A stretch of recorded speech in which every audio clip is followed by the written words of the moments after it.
Hi යාළුවනේ සුබ උදෑසන. මුලින්ම මම අද අන්ඩර්ස්කර්ට් එකක් මහන හැටි ඔයාලට කියලා දෙන්නම්. දැන්ටමත් ඔයාලා මගේ මෙහෙම විතරයි YouTube නාලිකාව සබ්ස්ක්‍රයිබ් කරලා නැත්නම් සබ්ස්ක්‍රයිබ් කරලා බෙල් අයිකන් එකත් ක්ලික් කරලා ඔයාලගේ වටිනා කමෙන්ට් එකක් දාගෙන යන්න. දැන් අපි යන් වීඩියෝ එකට. අන්ඩර්ස්කර්ට් එකේ මෙෂර්මන්ට් එක මම මේ බෝඩ් එකෙන් ඔයාලට කියලා දෙන්නම්. සයිස් එක ස්මෝල්, height එක 16යි, ඉලාස්ටික් එකේ දිග 18යි. සයිස් එක මීඩියම්, height එක 18යි, ඉලාස්ටික් එකේ දිග අඟල් 20යි. සයිස් එක large, height එක 24යි, ඉලාස්ටික් එකේ දිග 24යි. සයිස් එක XL, height එක 26යි, ඉලාස්ටික් එකේ දිග 26යි. සයිස් එක XXL, height එක 34යි, ඉලාස්ටික් එකේ දිග 28යි. මුලින්ම අපිට මේ සඳහා ඕන වෙනවා 36 පළල සුදු පොප්ලින් යාර දෙකක්.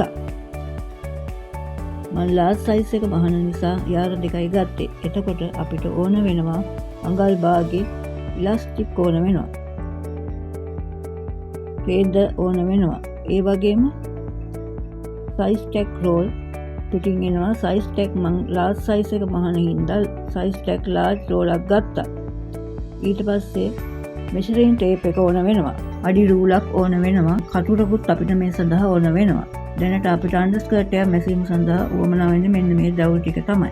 දැන් අපි මේ රෙඩි කොටස මම මහන්නේ ලාර්ජ් නිසා අඟල් 24ට මේක අපි ලකුණු කරගන්න ඕනේ යාළුවනේ.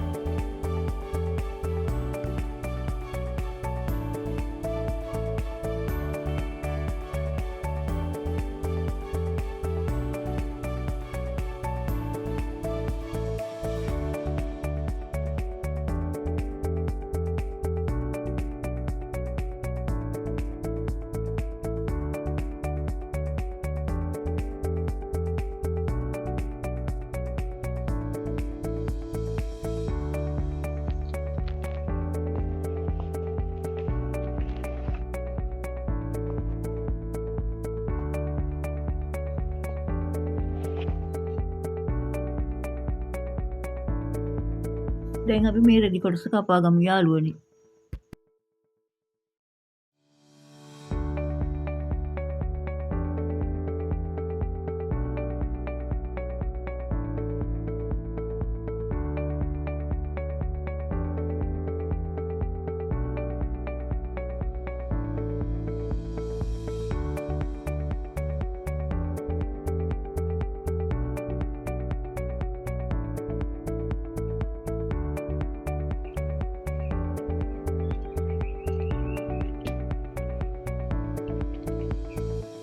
මේ රෙදි කොටස අපි පැත්තකින් තියාගෙන තව රෙදි කොටසක් අඟල් 24ට කපා ගන්න ඕනි.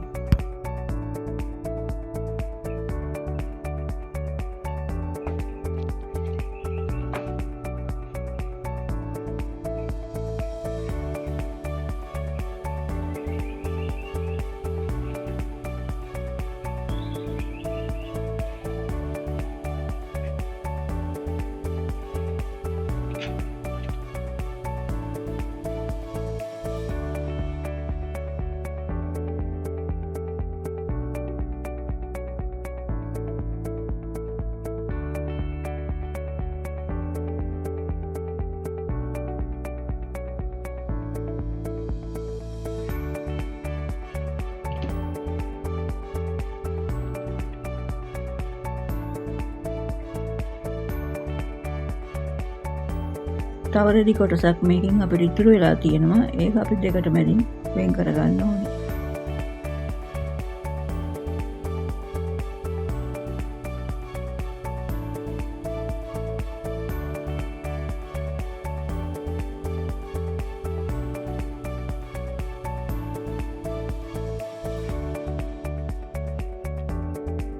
දැන් අපි මේ කෑලි එක කොටසක් මුලින් කපාගත්තු රෙදි කොටසකට දාගන්න ඕනේ.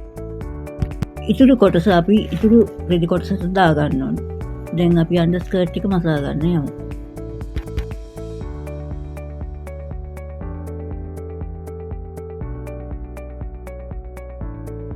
දැන් අපි මේ රෙදි කොටස් දෙක හොඳ පිට තියලා කන පිටින් පුට් සයිස් මූට්ටු කරගෙන යමු. ඔයාලා මේක පටන් ගද්දී ටැග් කරලා මහන්න.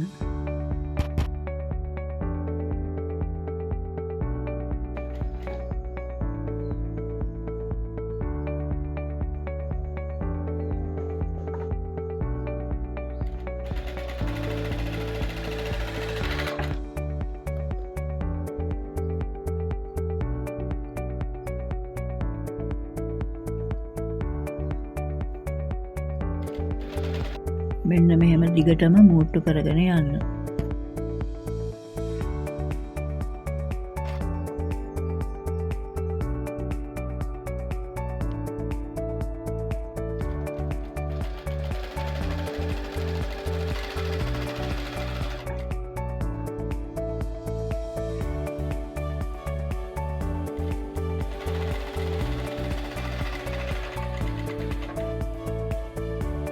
අවසන් කරද්දිත් අපි මේක ටැක් කරගන්න ඕන, නැත්නම් මැහුම් ගැලවෙන්න බලනවා.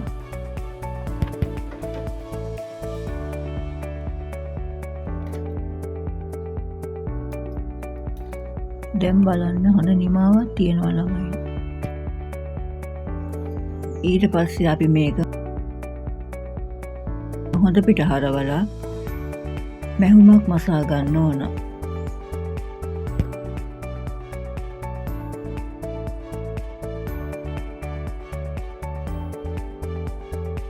ඒ මං එහෙම කියන්නේ ඕවර්ලොක් එකක් නැති ළමයිට හොඳ නිමාවක් ගන්න පුළුවන් මේ අන්ඩර්ස්කර්ට් එකේ.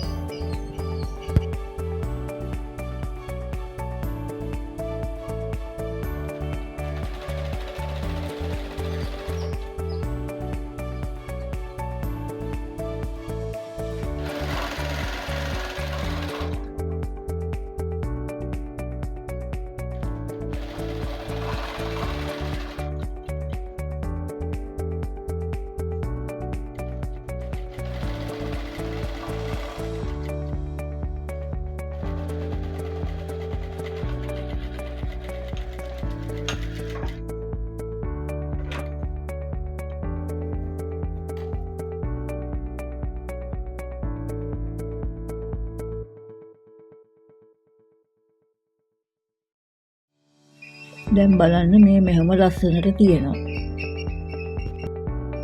ඊට පස්සේ අපි මේකට රේන්දයක් අල්ල ගන්න ඕනි. මම ඒකට අඟල් 2 රේන්දයක් යොදාගත්තා.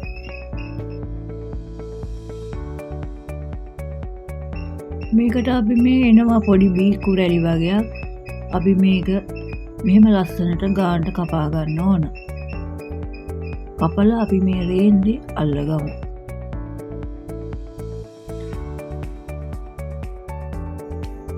රෙද්දේ හොඳ පිටයි, රේන්දේ හොඳ පිටයි එක මත එක තියාගන්න ඕන. බලලා හොඳට තියාගන්න. තියාගෙන මේ රේන්දේ පොඩි ප්‍රමාණයක් ඉස්සරහට තියලා අපි මේක ඇටච් කරගන්න ඕන.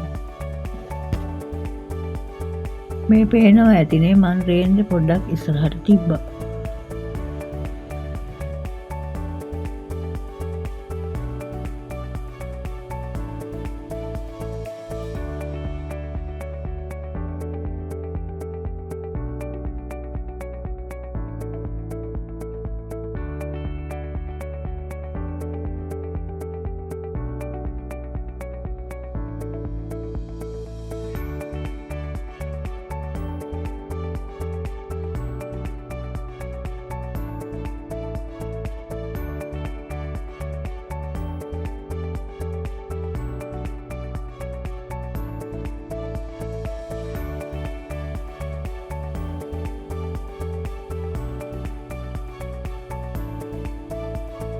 දැන් අපි රේන්දේ මහලා ඉවරයි.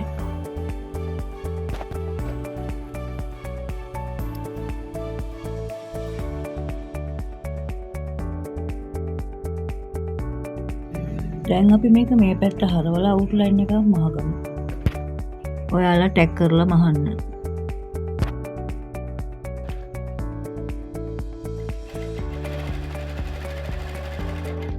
මේ බලන්න ළමයි ලස්සනට තියෙනවා.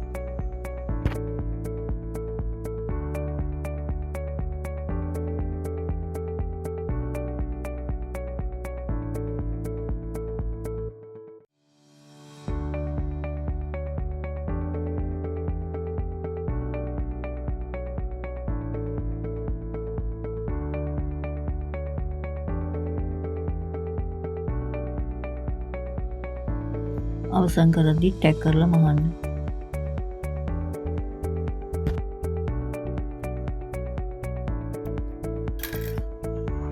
මේ දැන් ඔයාලට පේනවා ඇති මම මේකේ අවුට්ලයින් එක මහගත්තා. දැන් බලන්න ලස්සන හොඳ නිමාවක් තියෙනවා.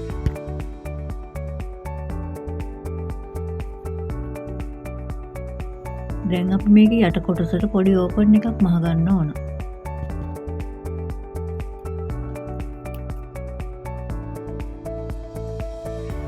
දැන් මේකට අඟල් 5ක ඕපන් එකක් තියා ගන්න ඕන.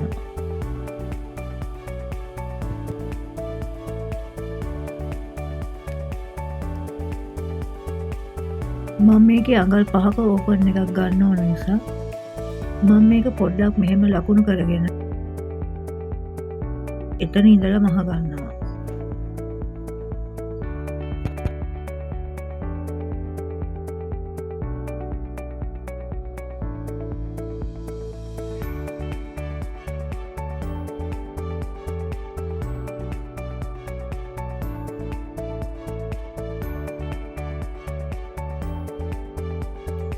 දැන් අපි මේක බලවාටි දෙක එක මත එක තියලා මහගෙන යන්න ඕන.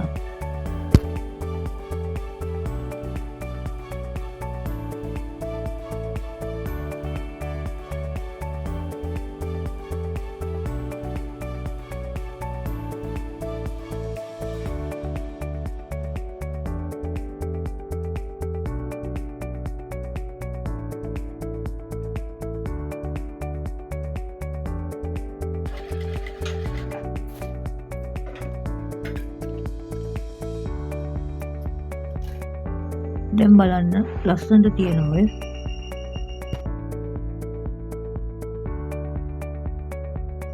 දැන් අපි මේකේ ඕපන් එක මහගමු.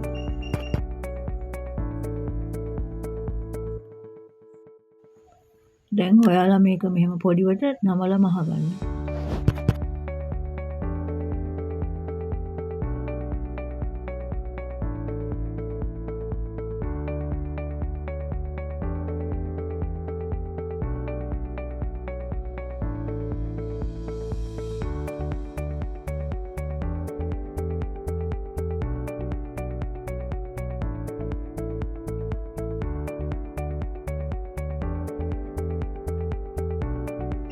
දැන් මේ ඕපන් එක ගාවට ආපුවම නීඩල් එක යට ගහලා හරවලා නැවතත් මහගන්න.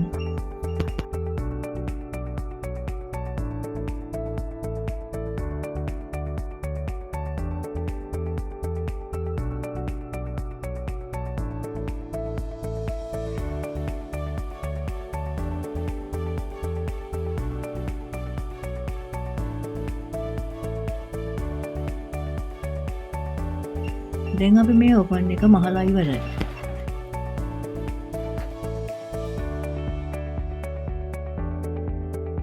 මතක තියාගන්න ළමයි නූල් හොඳට කොට වෙන්න කපන්න. දැන් අපි මේක ඉනට ඉලාස්ටික් එකක් දාගන්න ඕනේ. ඉන අඟල් භාගයට නවලා මහගන්න.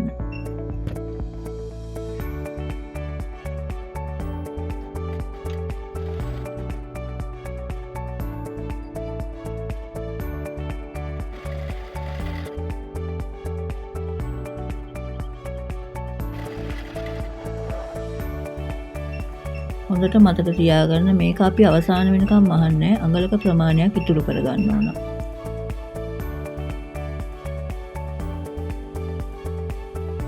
දැන් අපි මේක මහලා ඉවරයි.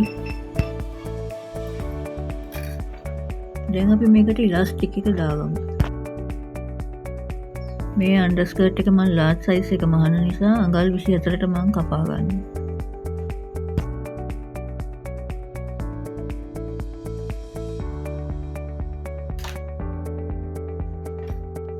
හැට්ටකටුවක ආධාරයෙන් අපිට මේ වැඩේ කරගන්න පුළුවන්.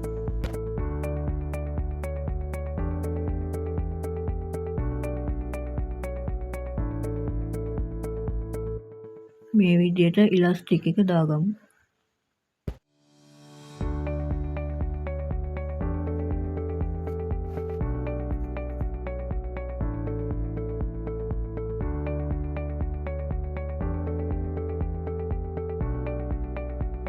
හොඳට මතක තියාගන්න අපි මේ ඉලාස්ටික් එක දාද්දි රැලි බැලන්ස් කරලා දාගන්න ඕන.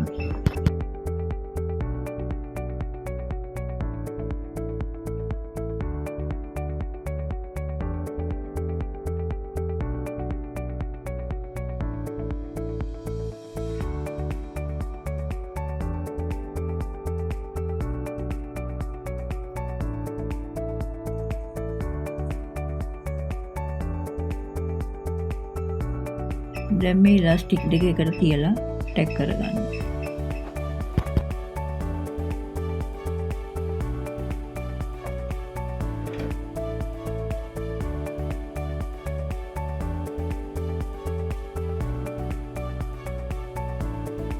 මේක අර අඟලක ප්‍රමාණයක් ඉතුරු කරපු කොටස අපි නැවතත් මහ ගන්න ඕන.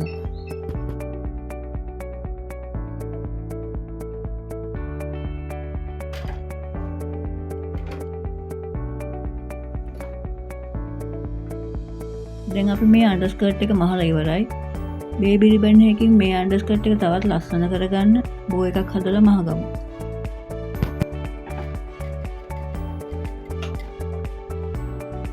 දැන් අපි මේ බෝ එකත් අල්ලගෙන ඉවරයි. දැන් මේ අන්ඩර්ස්කර්ට් එකේ හොඳ රිමාවක් තියෙනවා. ඔයාලත් මේ වගේ දෙයක් කරන්න try කරලා බලන්න. ළඟ එන ක්‍රිස්මස් සීසන් එකට ඔයාලත් බිස්නස් එකක් වශයෙන් මේ දේ කරලා බලන්න. මම මේ වගේ මහපු අන්ඩර්ස්කර්ට් ටිකක් තියෙනවා. ඔයාලා ඒවත් බලලා ඒවා හොඳයි නම් මට ලයික් එකක් දාගෙන යන්න.